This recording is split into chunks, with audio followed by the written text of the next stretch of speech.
berdasarkan yang saya baca teks, yang saya baca dari pendapat guru-guru sufi, wali-wali, banyak saintifik, saya coba buat kesimpulan sendiri. Saya suka ketika disebut malaikat itu, dan sampai sekarang saya pakai itu, keberadaan intelektual. Keberadaan intelektual itu maksudnya apa? Yang analoginya kalau di dunia IT sekarang, itu ada algoritma yang bekerja di balik sistem yang di balik itu. Mereka itu patuh. Nah, kalau di tubuh kita ada sistem yang bekerja. Di alam semesta besar ini ada sistem yang bekerja.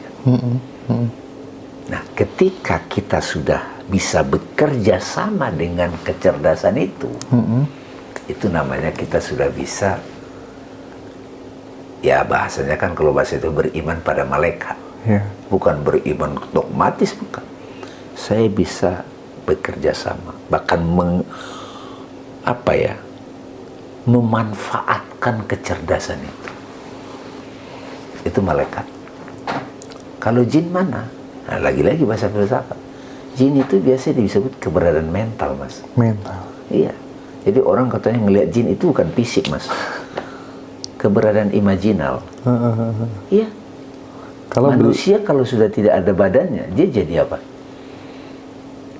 Keberadaan mental kan, yang belum balik. Form.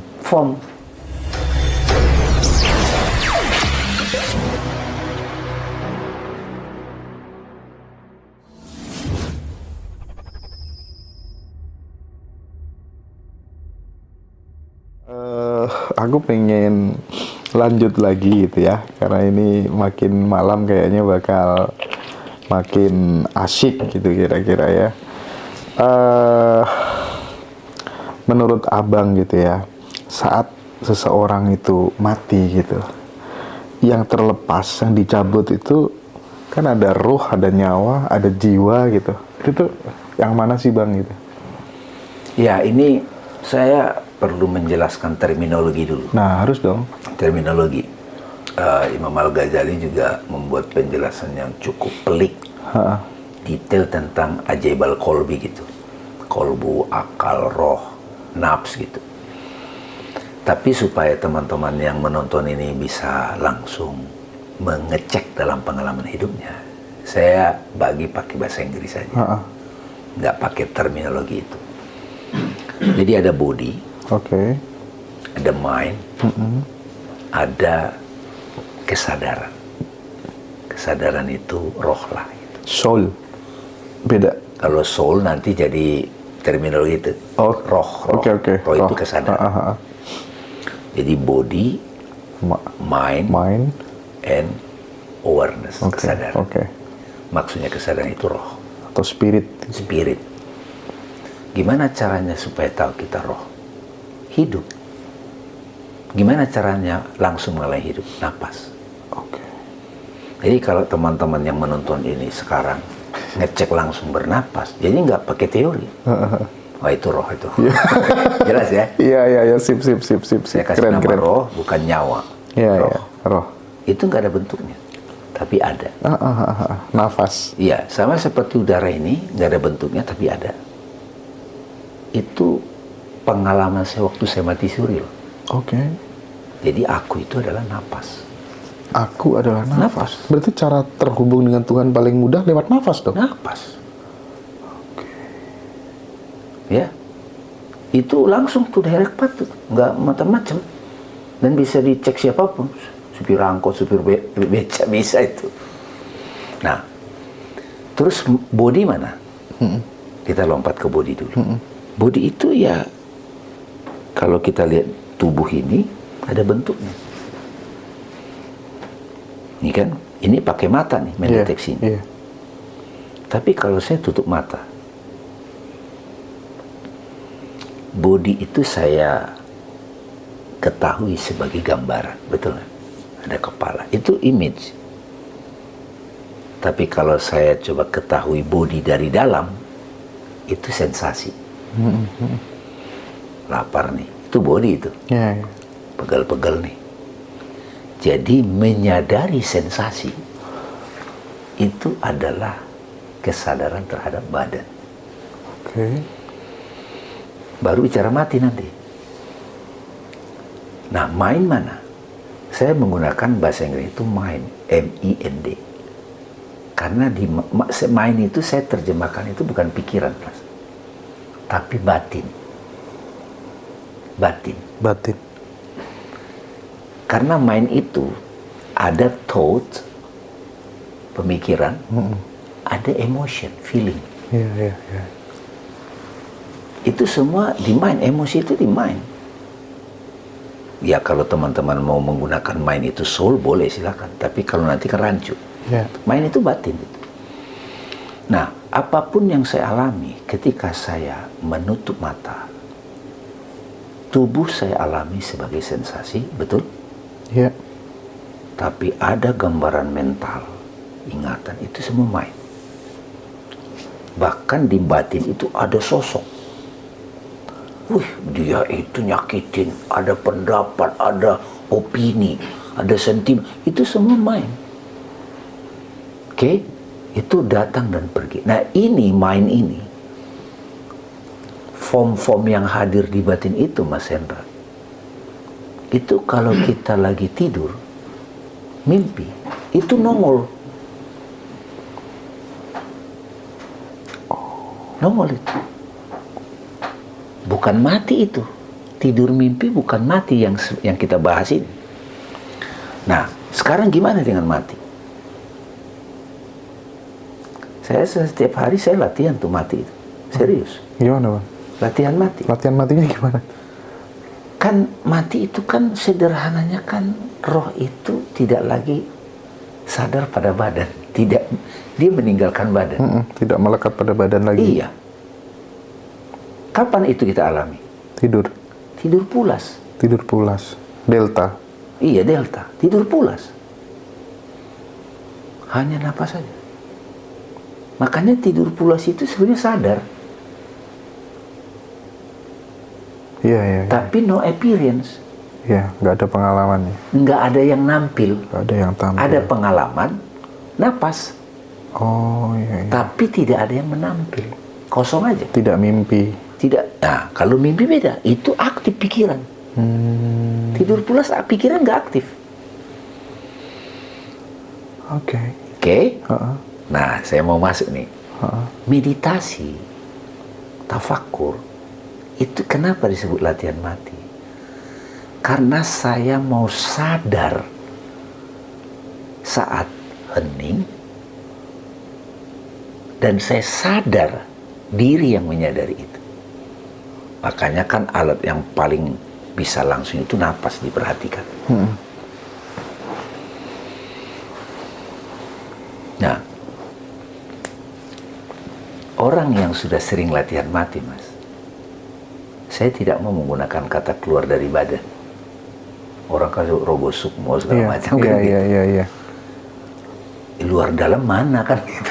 Luar dalam mana? Enggak. Itu sama kayak saya pakai virtual reality. Iya. Saya kemarin baru seminggu lagi pakai virtual reality. Saya masuk ke daerah. Kan ada Isra Mi'raj virtual juga kan. Oh gitu ya. Tapi saya yang apa gitu, yang di salju gitu. Itu kan saya, orang lain ngelihat saya dengan melihat badan saya, itu kan saya gini-gini aja kan. Tapi saya melihat banyak bentuk-bentuk. Wah, itu berasa banget. Habis makan mual saya. Dapat sensasinya gitu ya. Dapat penampilan, rasa gitu kan. Kalau saya mau tidak merasakan itu, saya tinggal nutup mata kan, kosong. Kan saya gini-gini aja kan, kayak la ilaha illallah, kayak gitu aja gitu. Nah, ini yang saya bilang belakangan saya lagi kasih kajian life after death. Biar orang itu tidak takut mati. Tidak takut mati. Karena kalau takut mati, kita cek lagi nih pakai self inquiry. Yang takut mati siapa? Akumu yang mana? Bagian yang mana? Pasti aku sebagai ayah. Berarti relasinya dengan anak. Nah, aku yang ini saya suka sebut persona. Ini harus diobservasi. Diselidiki ketakutannya dari mana, apa yang buat dia takut. Itu latihan mati. Karena kalau itu kan bentuknya pikiran. Iya. Pikiran kan? Iya. Coba kalau orang yang pasrah, ya ODGJ gitu. Nggak ada pikiran sama. ODGJ nggak ada masalah dengan mati, Mas. Nggak ada takut sama mati. Nggak gitu ada. ya.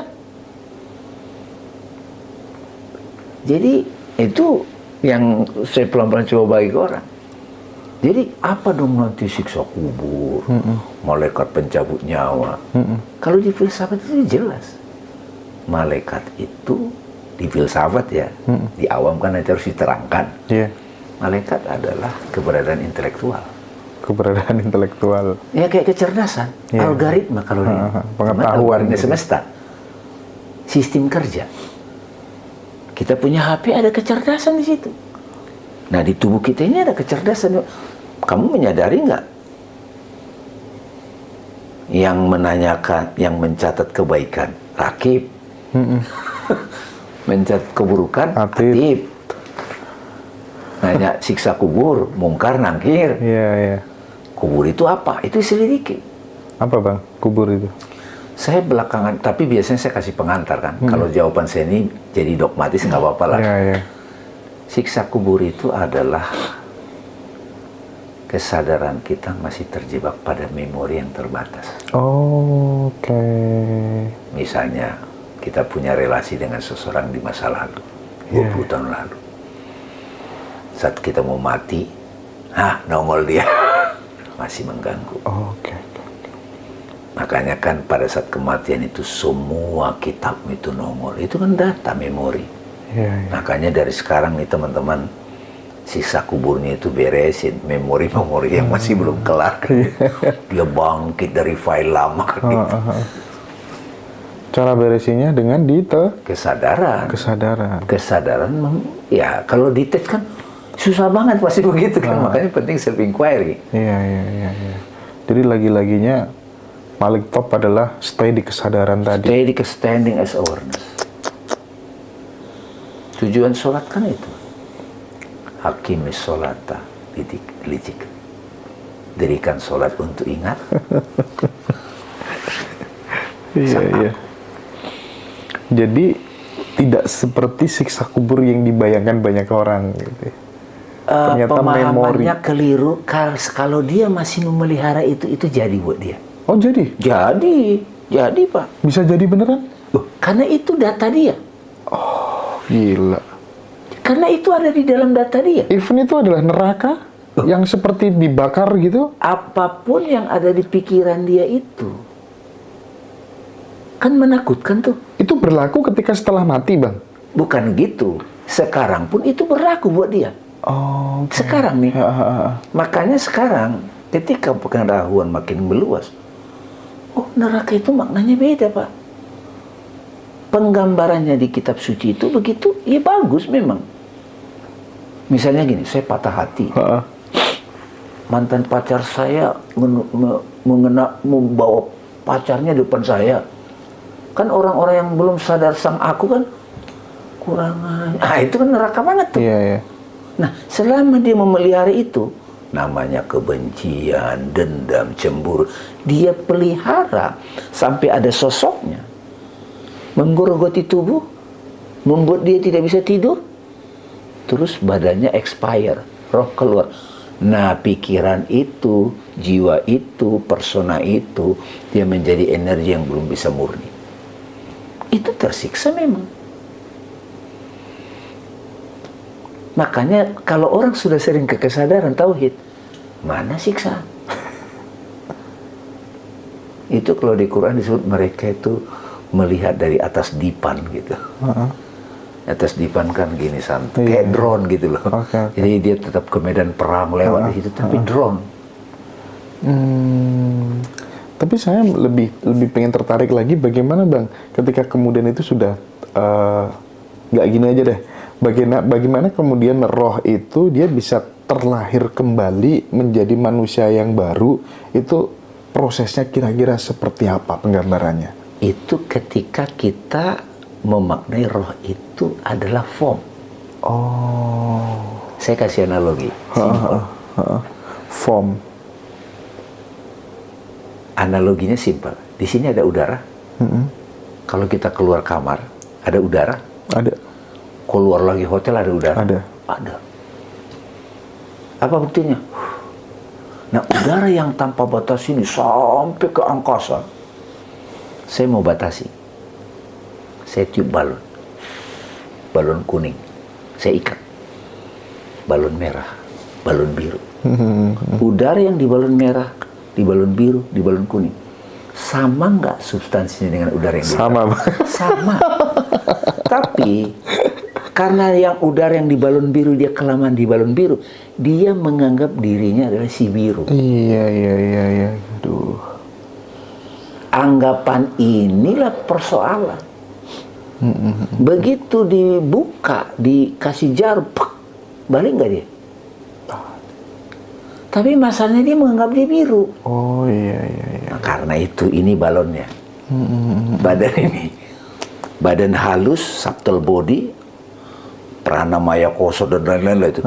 Itu balon-balon makin halus. Tapi ketika sudah lepas, begitu mentok, sisanya apa? Ruang tanpa nama. Yang ada hanya kedamaian. Makanya biar nggak merasa jadi balon biru tadi, stay sebagai kesadaran, sebagai kedamaian, kekosongan, udah.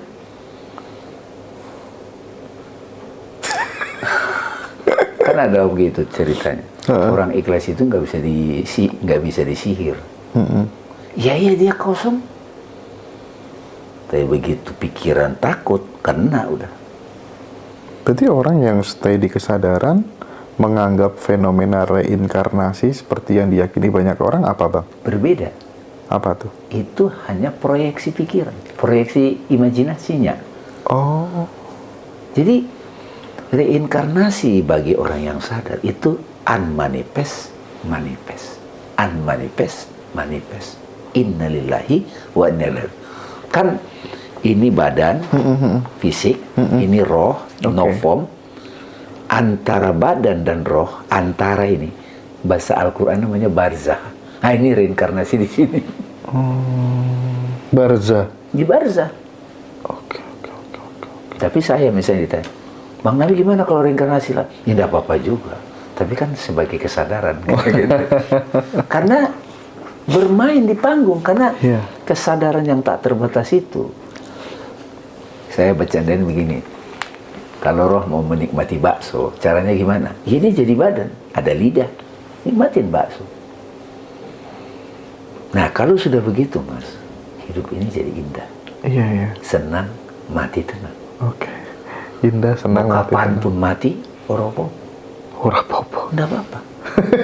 Karena dia sering tiap hari mengalami. Oke. Ketika Nah saya ingin membagi ini ke orang loh. Susah karena udah masuk dogma banyak banget. Betul. Dan saya tidak mau merusak dogma itu. Iya. Ini bagi yang mau saya. Dan saya bikin kelasnya Mas. Iya, oke. Bikin kelasnya. Nanti jadi buku itu. Iya dong. Serius saya bikin kelas. Oke. Libatkan nih teman-teman Ngaji Rasul yang mau join ya. Betul. Bang, tapi gini deh. Ini lagi-lagi kita soal doktrin, soal dogma dari kecil ya. Terus fungsinya kita doain bapak-bapak kita yang sudah mati, ibu kita yang sudah tiada itu apa, Bang? Apa, Bang? Terutama buat kita. Terutama buat kita, terutama. Karena saya sering diundang tuh ceramah, apalagi zaman pandemi. Sering banget saya diundang. Iya. Saya lihat dulu nih, jamaahnya gimana nih. Baru saya kasih penjelasan agama, filosofi, baru saya ajak mereka inquiry. Supaya mereka dapat petunjuk. Iya. Ya misalnya kayak saya kan ayah sudah meninggal, ibu saya sudah meninggal. Iya. Cara saya memandang, katakanlah mendoakan itu udah berbeda udah. Gimana Bang? Apa yang mau saya doakan? Hubungan saya sama ibu saya itu cinta. Iya sih.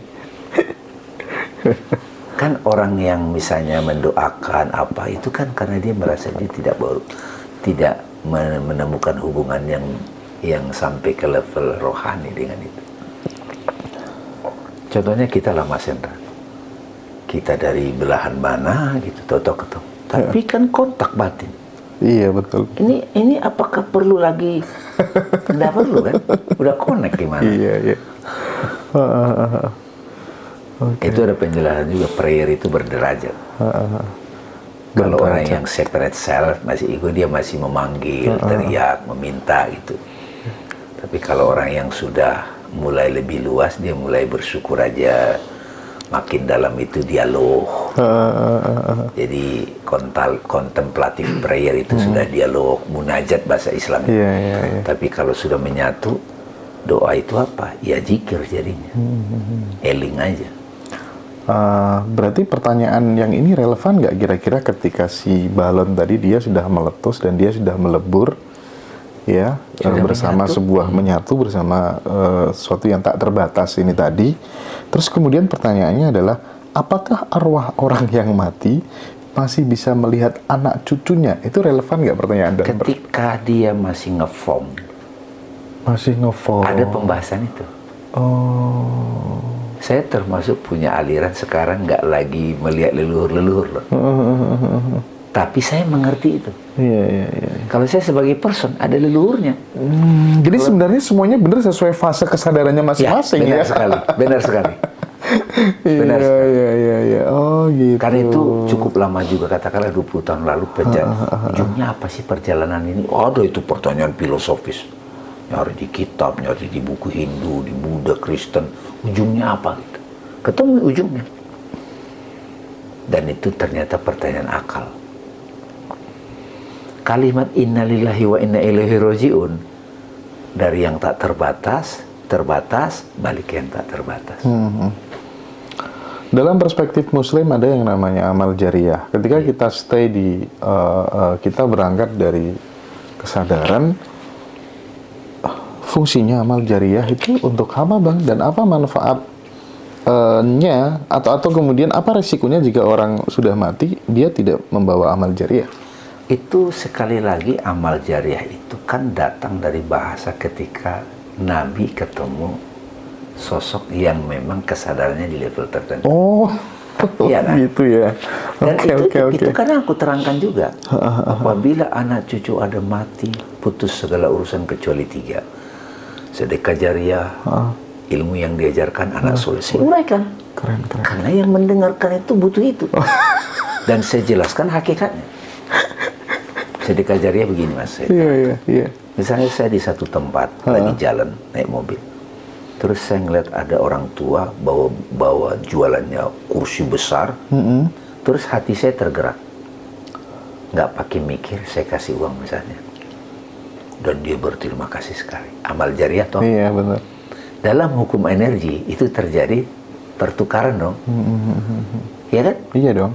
Jadi katakan saya udah mati, bapak tua belum mati. Dia selalu memikirkan saya kan. Aduh, orang itu. Terjadi itu amal jariah, ngalir. Ilmu yang diajarkan apa Mas? Itu lebih dahsyat lagi. Ini pengetahuan ini Mas. Misalnya saya ngomong misalnya kan contoh aja nih. Wah, saya dapat itu lewat Bang Dame. Setiap dia ngambil keputusan, kebayang nih si sosok Dame ini. Itu amal jariah kan. Saya nggak perlu minta, didoakan, nggak perlu. Tapi kan itu kalau yang ngajar itu tulus, benar nggak? Iya benar. Yang beramal jariah itu tulus kan. Kalau nggak, ngapain gue ingat dia boro-boro, gue nggak praktekin yang diajarin. Anak soleh mana? Tidak selalu anak biologis. Anak soleh itu orang yang betul-betul kita didik, kita coaching. Bahkan pengetahuan kita salurkan semua ke dia. Saya tahu orang-orang yang sangat berjasa dalam hidup saya. Itu tidak pernah bisa saya lupakan. Nggak perlu dia minta doa. Ngalir terus ke dia. Gitu. Bahkan buktinya apa? Ajaran itu saya bagikan. Dari pengalaman sekeren ini gitu ya, bisa sampai di tahap ini gitu. Bang Dame itu belajar spiritualnya itu sampai kemana aja sih kira-kira gitu? Seseru apa kira-kira gitu? Ya sebenarnya di Jakarta juga dulu kalau ada guru, ini bicara intelektual dulu, itu rajin sekali mendatanginya Mas gitu ya. Rajin banget. Jadi rasa keingintahuannya itu memang luar biasa. Membaca, bertemu dan malam itu betah aja itu. Katanya sampai ke luar negeri juga. Ya, sampai ke luar negeri juga. Ke India, ke Amerika, ke Maroko, Portugal, macam-macam lah. Pure untuk belajar spiritual. Iya, diundang. Awalnya kan sebenarnya kan baca buku. Sekarang ada YouTube. Tiba-tiba cocok banget diniatin ketemu. Ya termasuk misalnya contoh saya sebut satu nama aja, Pak Gede Prama. Itu orang yang saya kagumi buku-bukunya. Begitu ngobrol sama beliau, ketemu seminar, dan akhirnya jadi dekat. Karena mengisi satu panggung gitu kan misalnya. Terus beli wayan gitu, itu guru-guru hebat kan gitu kan. Ketemu tuh, jadi kayak bersahabat, tapi tetap karena kita berkhidmat, ya itu guru saya. Meskipun ya ngaku aja. Sampai guru yang katakanlah kalau di tarekat ada mursyid gitu kan. Terus sampai ya guru sejati kita guru sejati, guru yang selalu bersama tataran kita. Ilham tadi ya ngajarinnya ya, betul. Itu ya Bang ya. Nah, menurut Bang Dame gitu ya, tadi kan sempat kita ngomong soal malaikat gitu ya. Kalau udah ngomong soal malaikat, ini karena lebih lengkap kalau ditambahi dengan jin dan setan gitu ya. Bagaimana sih ngejelasin jin dan setan secara saintifik gitu kira-kira? Sampai hari ini pemahaman saya, ini berdasarkan yang saya baca teks, yang saya baca dari pendapat guru-guru sufi, wali-wali, banyak saintifik, saya coba buat kesimpulan sendiri. Saya suka ketika disebut malaikat itu, dan sampai sekarang saya pakai itu keberadaan intelektual. Keberadaan intelektual itu maksudnya apa? Ya analoginya kalau di dunia IT sekarang, itu ada algoritma yang bekerja di balik sistem yang di balik itu. Mereka itu patuh. Nah, kalau di tubuh kita ada sistem yang bekerja. Di alam semesta besar ini ada sistem yang bekerja. Nah, ketika kita sudah bisa bekerja sama dengan kecerdasan itu, itu namanya kita sudah bisa, ya bahasanya kan kalau bahasa itu beriman pada malaikat. Bukan beriman dogmatis, bukan. Saya bisa bekerja sama, bahkan memanfaatkan kecerdasan itu. Itu malaikat. Kalau jin mana? Nah, lagi-lagi bahasa filsafat. Jin itu biasanya disebut keberadaan mental, Mas. Iya. Jadi orang katanya ngelihat jin itu bukan fisik, Mas. Keberadaan imajinal. Iya. Kalau manusia kalau sudah tidak ada badannya, dia jadi apa? Keberadaan mental kan, yang belum balik. Form. Setan mana? Ya setan itu karakter yang mengelirukan. Ya memang bisa simulasinya visual, bisa memang. Bisa rasa. Tergantung belief juga kan? Tergantung data kita, sehingga connect. Kalau saintifik kan sekarang nyebutnya energi. Gelombang yang mengganggu ya setan. Gelombang yang mendukung malaikat. Ini soal energi aja ya? Iya. Silakan aja digunakan. Tapi yang CEO-nya kan aku, sama kesadaran dan gitu. Jadi satu-satunya cara untuk benar-benar kita bisa menjadi CEO untuk hidup kita ya steady awareness. Iya. I am awareness itself. Iya. Itu udah mentok itu.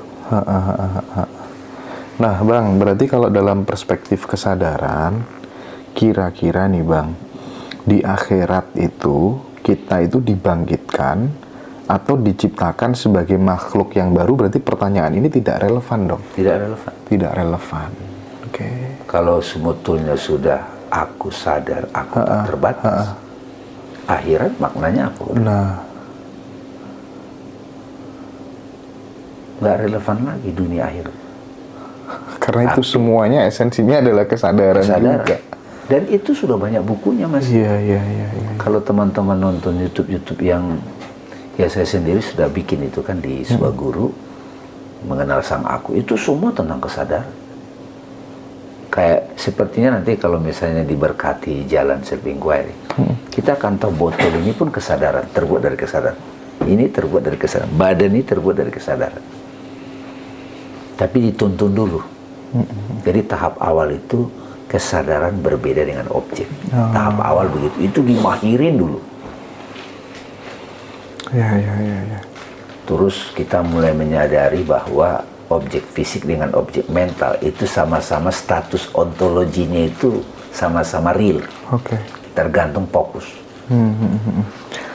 Nah, ini aku tertarik sih ya ngomong soal tasawuf, ngomong soal ajaran-ajaran hakikat keislaman gitu yang lebih mendalam gitu, karena dari kecil gitu selalu ada istilah-istilah yang menimbulkan pertanyaan gitu. Ada yang namanya Ya'jud Ma'jud gitu. Ada yang namanya Lauhul Mahfud gitu. Istilah-istilah seperti itu tuh sebenarnya apa sih Bang kira-kira? Saya suka itu juga Mas, menyelidiki itu, karena setelah belajar direct path, saya tidak mau lagi puas dengan terminologi itu sama uraian-uraian yang dogmatis. Akhirnya dikulik dari teks kitab suci Al-Quran itu, terus dilihat guru-guru yang sudah mengalami ilham, terus dicek ke pengalaman langsung. Karena pada waktu kita menyampaikan sesuatu ke orang, kita kan harus menggunakan perantara bahasa, Mas. Bahasa yang kita pakai itu harus sesuai dengan penerimanya. Misalnya Lauhul Mahfuz. Kalau saya merujuk pada terminologinya Ibnu Arabi, misalnya metafisiknya, Kuibul Guyub, Ahadiyah, Wahidiyah. Wahidi itu nama-nama Tuhan. Di Wahidi itu ada namanya A'yan Sabitoh. Blueprint seluruh penciptaan. Baru turun manifest sebagai alam Jabarut. Alam Jabarut itu intellectual realities. Muncul sebagai alam malakut, imaginal world. Makro dan mikro baru muncul sebagai alam mulk fisik ini. Lauhul Mahfuz mana? Ya ini tadi, Wahidiyah A'yan Sabitoh. Nah di diri kita itu apa? Kesadaran kolbu. Makanya langit dan bumi tidak bisa menampung zatku. Kolbunya orang yang beriman, di sana aku berada.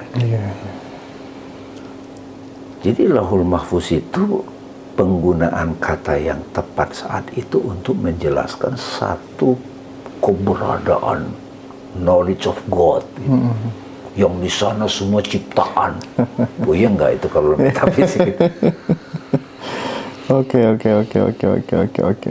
Nah, ini yang tentang hal-hal yang mungkin perlu diperjelas itu. Ada satu boleh lagi. tambahin dikit nggak, Mas? Iya, boleh. Kalau di psikologi itu kan ada pikiran sadar, bawah sadar, atas sadar.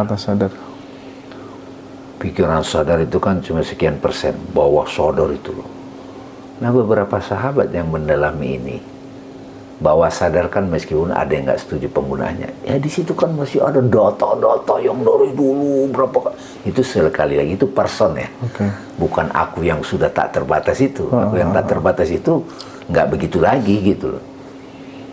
Nah di situ semua data-data ada, blueprint, nah itu Lauhul Mahfuz. Meskipun ada yang nggak suka mungkin penyamaan ini, tapi ya nggak apa-apa, berbeda. Ya, menarik.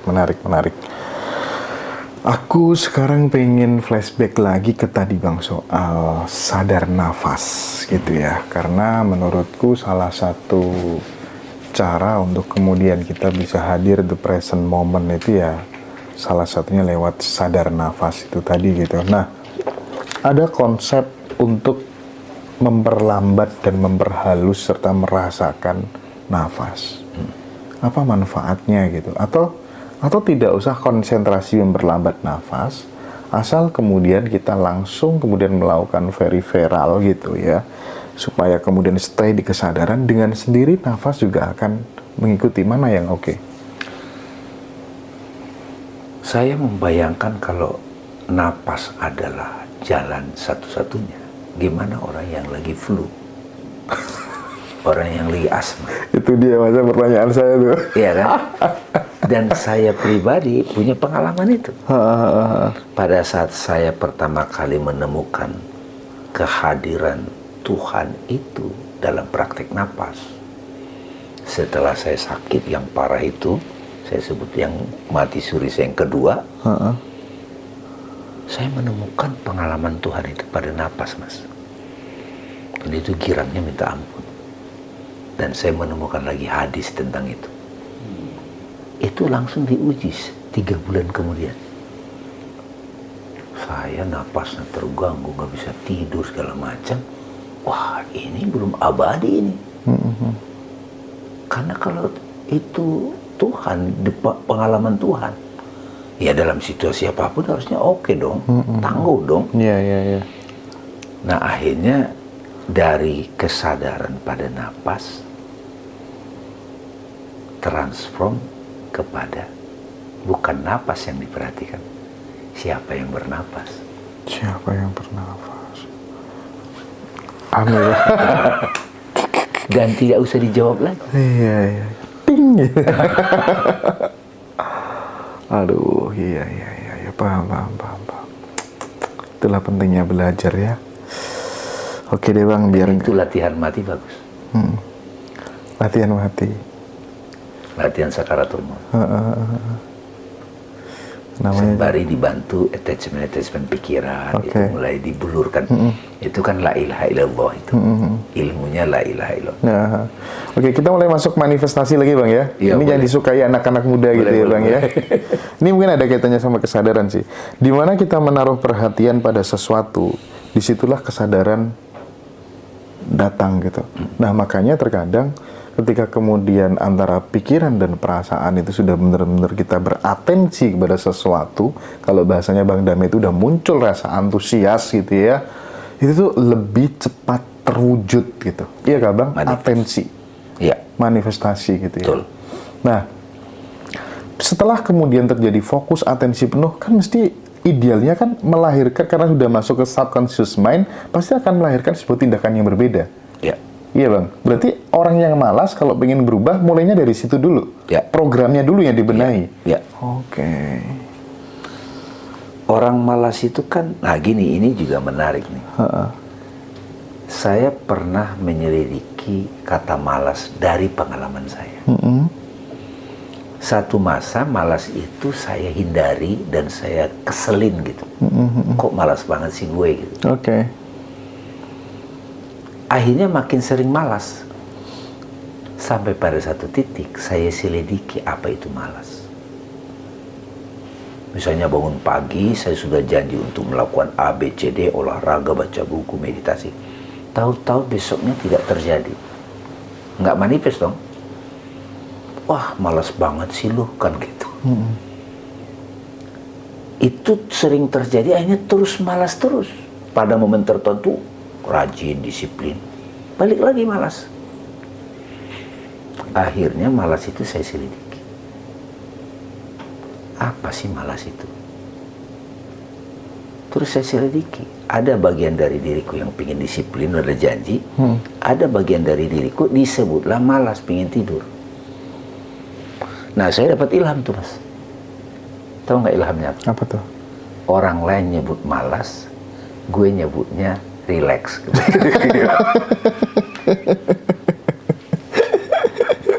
Gini, pada saat saya relax, karena tubuh saya butuh istirahat. Nah, akhirnya ada proses mengenal tubuh saya, mengenal pikiran saya, mengenal perasaan saya, mengenal diri persona atau ego saya, atau ego personality saya, yang bekerja saat itu. Nah, pada saat itu saya selidiki, tiba-tiba saya jadi menemukan ritmik saya. Begitu saya ketemu ritmik saya, nggak lagi pusing dengan mau malas apa. Akhirnya saya menemukan, ya, yang utama adalah keselarasan. Oke. Mas, kan ada tuh orang, wah pagi-pagi sih begitu. Tapi ada orang santai-santai. Iya sih. Lu malas banget sih lu. Iya. Ya terserah lu malas. Tapi kan ini Tergantung situasi kita berada di mana, tergantung kita punya goal apa, kan gitu. Jadi maksud saya gini Mas, perdebatan-perdebatan seperti ini teman-teman yang mendengar selesaikanlah. Iya. Jadi Paham. lu nyebut malas, gua nyebutnya istirahat. Tidak. Jadi Bang Dam mencari pembenaran dong. Akan aku yang tahu diriku. Tapi kalau guru saya yang ada di Amerika itu ya, guru Vedanta itu, dia selalu nyebut ini, saya hanya mengikuti apa yang saya antusias. Kalau antusiasnya belum datang, ya saya diam aja. Oh gitu ya. Mau bumi gonjang ganjing ya udah. Cuman kan repotnya kalau orang punya komitmen pasangan, anak gitu. Nah itu ada seninya di situ. Iya betul. Tapi terbukti Mas, apapun yang saya antusias jadi. Kali lagi nggak tuh sih, yaudah duduk dulu aja. Masanya duduk dulu. Bener. Emang kenapa? Bener banget. Mau bagaimana? Nah, kenapa kita harus ikut gaya orang? Iya. Nah ini kan orang yang merdeka ini. Iya bang. Oke bang. Sedikit Mas. Saya jadi teringat kata-kata Zen. Ya. Apa itu spiritual? Kalau haus minum, kalau ngantuk tidur, kalau lapar makan. Itu spiritual kata Zen. Gitu. Zen itu kan kita mencoba di-trigger juga untuk ya kita menemukan kebahagiaan nggak perlu muluk-muluk gitu ya. Dari hal yang paling sederhana menjadi biasa aja gitu ya. Iya biasa ya. Saya teringat kata-kata Kang Abu waktu beliau ketemu satu biksu senior.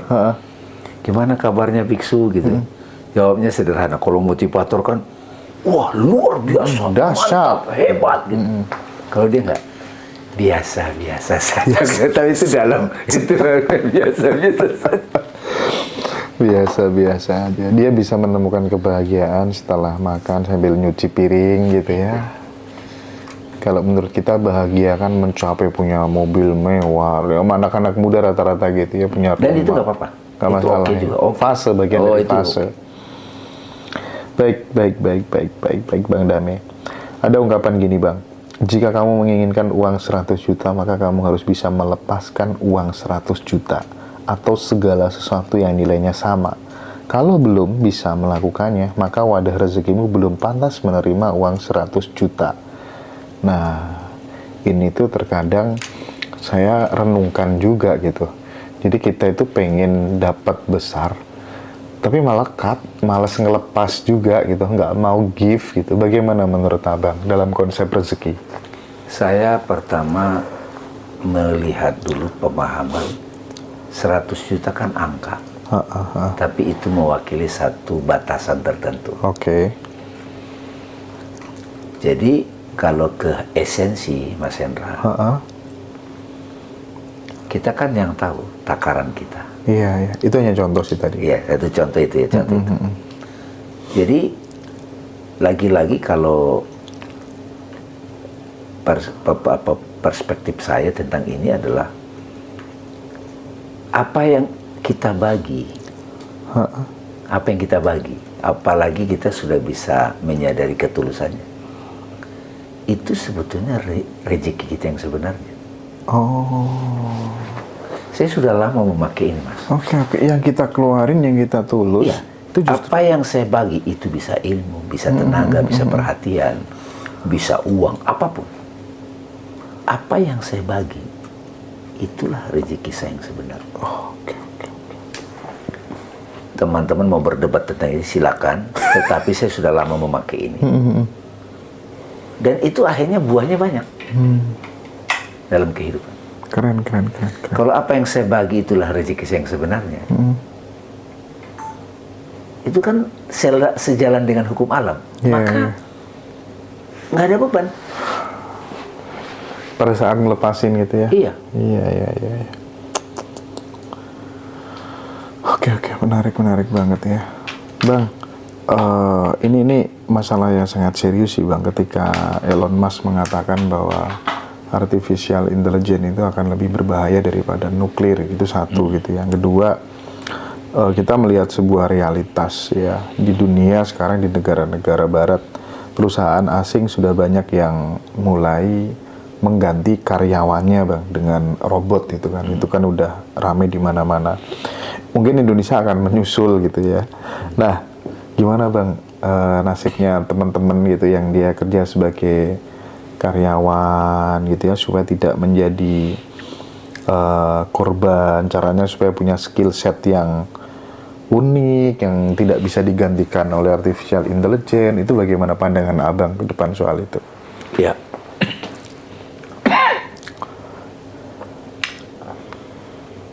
Makanya saya ingin nulis buku tentang ilmu hidup itu. Itu paling tidak memberikan kemudahan buat teman-teman yang gamang tentang kehidupan ini. Kan itu diawali dengan pengetahuan, perspektif. Karena kita kan manusia. Gitu. Sebetulnya bukan hanya anak muda, Mas Hendra. Orang-orang tua pun gamang dia dengan itu. Jadi semakin banyak yang diketahui dari internet, dari mana-mana, semakin dia gamang. Oke. Iya kan? Iya. Semakin banyak tahu, semakin dia gamang. Jadi menyikapi yang seperti itu, kita perlu betul-betul, karena itu akan terus bekerja, Mas. Dan itu ada propagandanya dong. Oh. Iya dong, itu ada propagandanya. Sama seperti sekolah dulu sebelum kita ke situ. Orang lain berhasil, orang lain di sekolah bagus. Kita nggak bisa sekolah bagus. Kita jadi ciut, minder. Ya kan? Iya. Saya eksperimen itu dalam kehidupan saya. Anak-anak sekolah homeschooling. Eksperimen benar. Karena kalau sekolah sama-sama itu akan selalu ada persaingan dan segala macam. Begitu eksperimen sekolah homeschooling, kasih ilmu inti gitu, ilmu yang gini-gini gitu. Ilmu hidup gitu ya? Ilmu hidup tadi. Akhirnya begitu tahu, dia tahu mesti ngapain. Mau zamannya artificial intelligence, mau zaman batu, zaman apa, dia bisa merespon dalam situasi apapun. Oke. Jadi ilmu hidup yang saya maksud itu adalah orang akan sadar siapa dirinya tentu saja, dan bagaimana merespon dalam situasi apapun. Kita canggih mempelajari itu. Kayak aduh, gimana nih kalau gue digantikan? Tetap aja panik, takut. Jadi solusi zaman batu, solusi zaman Socrates, solusi zaman Pangeran Diponegoro, solusi zaman nanti Star Wars, sama saja. Kamu kenal dirimu, kamu tahu hakikat dirimu, kamu akan tahu cara merespon dalam situasi apapun. Keren. Serius. Oke. Nah, itu saya tidak main-main. Bikin grupnya namanya S2 Guru. Karena kamu akan ketemu ilmu itu dari seorang guru. Dia nggak disebut guru. Iya. Kalau dia nggak cahaya. Cahaya itu apa? Ilmu tentang hidup. Ilmu tentang hidup itu apa? Ilmu aku. Bukan ilmu milikku. Ilmu tentang aku. Yang tidak dimiliki artificial intelligence kan aku. Iya. Kecerdasan dia bisa miliki. Iya. Tapi dia tidak bisa sadar. Wisdom.